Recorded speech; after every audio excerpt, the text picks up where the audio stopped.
ci ànd ak Mamadou Mouhamed Ndiaye. jërë ngeen jëf Khadim Ndiaye mujjee naa faatu xibaar baa ngi ci yéenekaay yu bari ñu xëyandool l'Observateur, Enquête, Libération, L'As ak Vox Populi. l'Observateur nañu mooy waa ji jabaram sotti woon essence taal ko tëj ko ci seen appartement ba ca Maris la loolee xëy woon ginnaaw ay lakk-lakk yu métti yu mu ci amee woon ñu yóbbu ko urgence ca l'hôpital CTO mu nekk fa nekk ci coma bakkanam mujj na fa des jabaram ji ko def loolu journal l'Observateur xëy ñu yeggee na mu tegee ay plan ba mu jur njombe li tey am na sax ñu ne jëkkër ja da ko doon nax woto bu mu jënd la ko doon wax waaye laata loolee di leer ndaw si dem na wuti essence am denc ko ci kër gi bésub ñeenti fan ci weeru novembre ñoom ñaar ñuy xuloo di jàppante waa ji dem dugg ci néegam toog jàpp njàmburam ngir bañ wax ji bari ndaw si fekk ko fa jël essence bi sotti ko ci néeg bi laata Xaadim Njaay di jóg di génn ndaw si taal na néeg bi ba tëj ko fa dem Vox Populi nañu waa ji di Xaadim Njaay dem na ba faw kàddu yi mu mujjee wax laata muy faatu moo di wuy rey na ma jabar ji ko taal ñu naan ko Ayda Kaboro Mbàkke li mu ëmboon ba 10 moo tee yoon teg ko loxo wësin na keroog altine yéenekaay bi nañu dañu ko mujj sax césarienne waaye sandarma yi ñoo ngi ko jongoru ca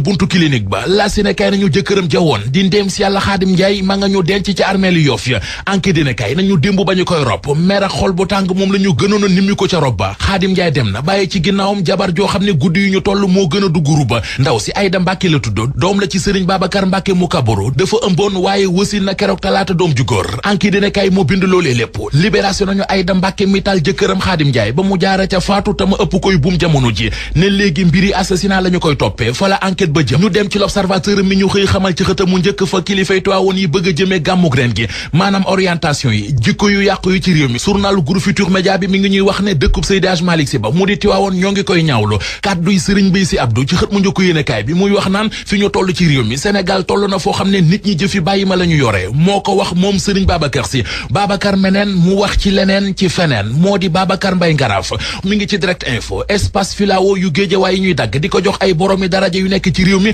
loolee mooy ñurumee xolom jaay dooleek ñàkk a weg waa Géejawaay la ca gis moom Babacar Mbaye Ngaraaf nee na bande filao yi dagg nañu ko jox ko ay kilifa yu nekk ci réew mi ñii ci gendarmerie bi la ñu nekk ñii ci douane bi ñii ci justice bi ña ca des ca impôt domaine te kenn waxu ci Babacar Mbaye Ngaraaf ne li ñuy sàkku bëgg ko moo di Alioune Sall maire bu Géeja Babacar Mbaye Ngaraaf ne li ñuy sàkku bëgg ko moo di Alioune Sall maire bu Géejawaay abal leen nu mu gën a gaawee ci jamono ji ñuy waxee ci Direct Info waxi filao journal Le Quotidien moom ab enquête di gëstu bu yaatu la xëyee ci àll bi ñuy gor ci lu teguwul ci yoon ca gëstu ba gis na ne bant bii di ven amatul ci réew mi ndax gaañi saaxee nañu ko leneen lu mu gisaat ca gëstoom ba moo di trafic de bois gi bokk na ci liy dooleel ñàkk kaaraange gi am ci àll bi kaso ba ña fa nekk kenn ca di Khalifa Ababacar Sall meerum Ndakaaru ba woon journal Source A ma nga ñuy nittali ak dundam ca kaso ba ñu ko jàppee dugal ko ci kaso bi juróom-ñaari fan ci weeru mars atum 2017 ak léegi réewum Amérique baaxee na Sénégal beneenub dank bu toll ci ñetti téeméeri milliards ak fukk ak ñeent Soleil national moo ñu ko xamal koppar yooye mi ngi tënku ci Millennium Challenge Corporation mu soxal nag wàllu énergie wàllu croissance ak it fexe xeex ñàkk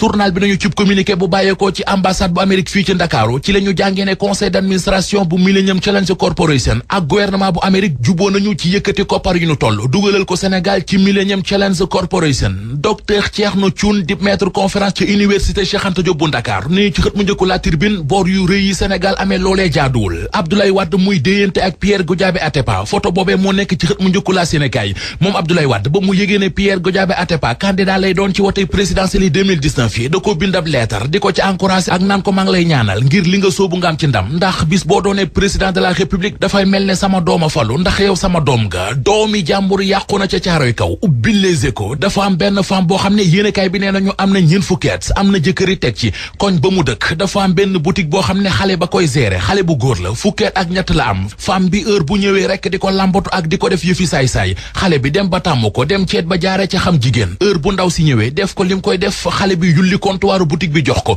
Les Échos nañu fu ne ndaw si yóbbu na fa xale ba ànd ak moom di si mari ngàññam nijaayu xale bi moo ko yëg jël xale bi yóbbu police fa la dil ba kalaatee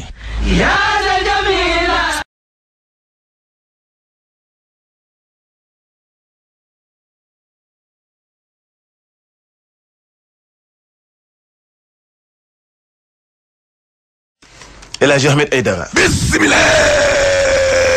ay waay fu réew mi la jëm laaste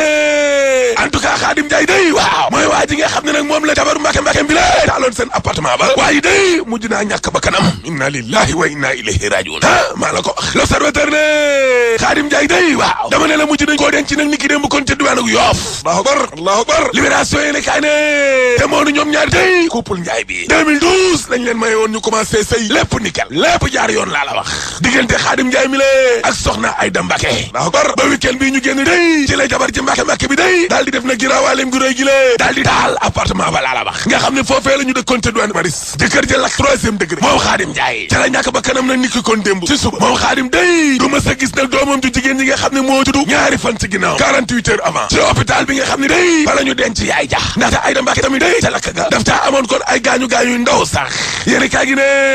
Mbacké bi day soxna Aïda waaw li koy yoo daal fi mu nekk ni lé kenn ñemewu koo wax maar day taali waaw parce que nag gis nga sandar bi day médecin yi tiim ndaw si rek la ñuy xaar seenu ndigal ngir ñu jublu ci ndaw sax daal di koy téye ndaxte li feeñ ñi la day mooy wàllu assassinat faat bakan box boobu li ne waa ji nga xam ne day jabaram te ca boppam kon da koo taal mujj naa ñàkk bakkanam day allahu akbar la ilaha illallah waaye ki rey noo ne Aïda Kabaro Mbacké soo leen gisee jàppaguñ ko ba léegi ni le day daa am doom te césarienne nag la ko defee dañ koo opéré Khadim Ndiaye day kàddoom yu mujj ci kaw suuf waaw mooy wëy rey na ma keroog la gëj a xàmmee nekk dans le coma diggante dund ak dee ba niki kon démb la wuy ci boromam la ilaha illallah enquête yéene kaay ne ba ñu koy jébal boromam nag démb day moom Khadim Ndiaye ca diwaanu Yoff waaw jabar jee ko taal waaye nit yi mer nañu génn xeetug mer goo xam ne xol yi dara neexul ci laa la wax dara neexatul ci xol yi jabaram joojee Aïda Mbacké day doomu Serigne Babacar Mbacké mu ko bëroo la maa la wax lii de Babacar Mbacké mu ko bëroo mooy baayam niki barki dem nag ci talaata ji day Aïda Mbacké ci la am doom la ilaha illallah sur quotidien waaye yow génération bu bees bi màgg fekk seeni ndey di wujje xanaa li seeni ndey di dund ci ay jafe-jafe day moo tax xale yi jigéenu tey yi lée bañ wujje way la sénégalais yi seen bopp kon ñoom ñoo bañ wujje noonee rek ba tax ñuy def ci raawaaluy rëy yi Jibi Jaxate day nee na en tout cas daal diine daal moo santaane wujje rawatina nag diine islam Serigne Babacar Sy ñu naan ko njool Fuuta ci l'observateur waaw nee na Sénégal daal tey jilee toll nañ foo xam ne day dañuy gis ay doomu aadama yoo xam ne dañuy def ay jëfinug mala animaux maa la ko wax le quotidien ne kaay ne enquête bi nga xam ne daal dinañ koy ubbi nag ci ñi nga xam ne ñoom ñooy gor kon mate yi bu aven bi waaw xanaa xamoo leen ne loolee day kattanal kon ñàkkub kaaraange wàllum insécurité day foncière wàllum suuf sa moo am te Géejawaay Babacar Mbaye Ngaraaf ci direct info waaw nee na gis nga filao yi fii ñu nekkoon ci diwaanu Géejawaay gépp daal dinañ koy dagg daal di koy jox nag ay punkal waay Samba waay Babacar Mbaye Ngaraaf ne man damaa xamul luy ndeyu Macky Sall mi lee defaralul waa Géejawaay dara ba noppi jël seenuk alal di ko joxe waa lii moom mooy kan lii lañ ne mooy lan Babacar Mbaye Ngaraaf ci yéene kaay yi jógee fay ba yemu ca ndaxte Ngaraaf nee na Géejawaay am na ren juróom fukki ati 50 ans dëgg la ñaar fukki atu yàlla yu mujj yëpp seen xeex mooy nu ñuy def ba am kon ay armeel di cimetière day la def nañu ñaari pose première pierre loolu day kenn mësu koo gis dama ne jamonooy Cheikh Sarr 2013 defoon nañ pose première pierre ngir armée lu Géejawaay furaas dal di xideen Alioune Sall ñëw avril 2018 bi waaw mu defaat nag pose première pierre bu ànd ak sabaru goo xam ni VIP ñëw folklore dëgg ga yaakaar juddu furaas dal di xideen déception yaakaar gu tas piir ba ni ñuy addoon ni lée furaas dal di xideen laa la wax gis suñu dara ba dara booloo jeex Babacar Mbaye Ngaraaf yamu ca ndaxte nee na lan moo tax ba Alioune Sall mi lée mën ta respecté askanu Géejawaay lii la nit ñi xamul lan la Alioune Sall moo respecté wul ak Géejawaay laa la wax foofu fi laa wooyee ne ko taatu Géejawaay yëpp daal dinañ koy jël jébal ko ay punkal yu nekk ci gendarmerie bi ay punkal yu nekk ci justice bi lée te ay magistrat ak ay punkal yoo xam ne dañoo nekk ca impôt ak domaine Ngaraaf yamu ca ndaxte nee na léegi nag li ñuy laajte daal te bëgg ko mooy Alioune Sall nañu may Alioune Sall na jógee ca mairie bu Géejawaay googee dem wax day du ko fa jële libération yi ne kaay ne Macky Sall day wax ji nga xam ne moom la opposition bi nekk ni lée xas na leen tale nee na dañuy mbel-mbeli rek tànqal nit ñi pollution sonore sur quotidien plateforme yi nga xam ne nag moom la opposition bi te day 2012 ba léegi nii waaw Macky Sall faalewu leen sax faalewu leen da leen di sono bi faalewu leen laa la wax exclusive yéene kaay ne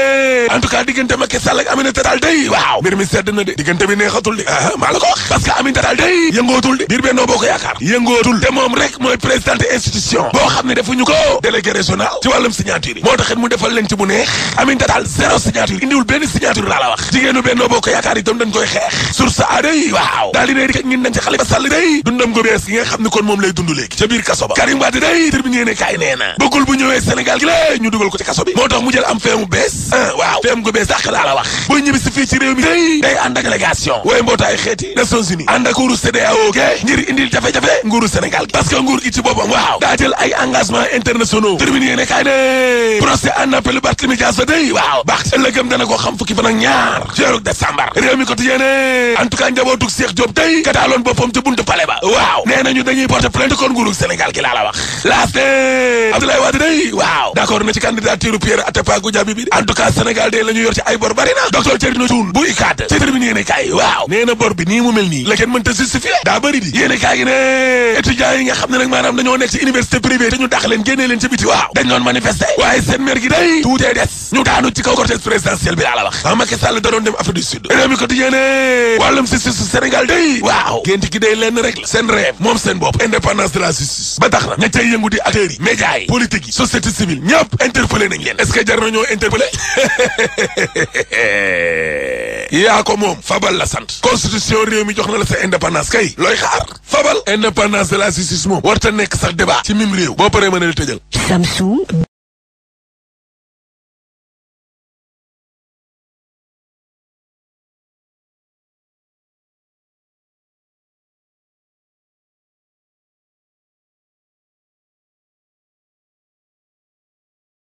Une famille profondément touchée suite au drame des Maristes. Dans le reportage de Enquête ce matin, Mame Diarra, la sœur de la victime, tout simplement inconsolable, pleure la perte d'un fidèle ami. Le journal s'arrête surtout sur l'insouciance du fils de Khadim Ndiaye qui ignore tout de la gravité de la situation. Le tout petit Serigne Saliou, visiblement enjoué dans ses allées et venues au milieu des visiteurs, rapporte encore Enquête. Les enquêteurs décidés à élucider l'affaire privilégient désormais la piste de l'assassinat. C'est Libération qui nous l'apprend à sa une, tandis que l'AS s'attarde sur le mobile de l'acte imputé à l'épouse. Tout serait parti d'une mauvaise blague et informe les confrères, d'après qui Khadim Ndiaye, pour faire plaisir à Aïda, lui a acheté une voiture, mais en lui faisant croire qu'il s'agissait d'une coépouse. Et sur ce que Sud Quotidien appelle la recrudescence des violences liées à la polygamie, vous pouvez lire ce matin l'éclairage du sociologue Djibi Diakhaté qui diagnostique le mal à la page 8 du journal Aïssata. Cette fois, une affaire déjà à la barre, jugée et même rejugée, Ousmane. Ça s'appelle un appel Aïssata, le procès en appel de Barthélémy Diaz. C'était hier à Dakar, le maire de Mermoz Sacré-Cœur poursuivi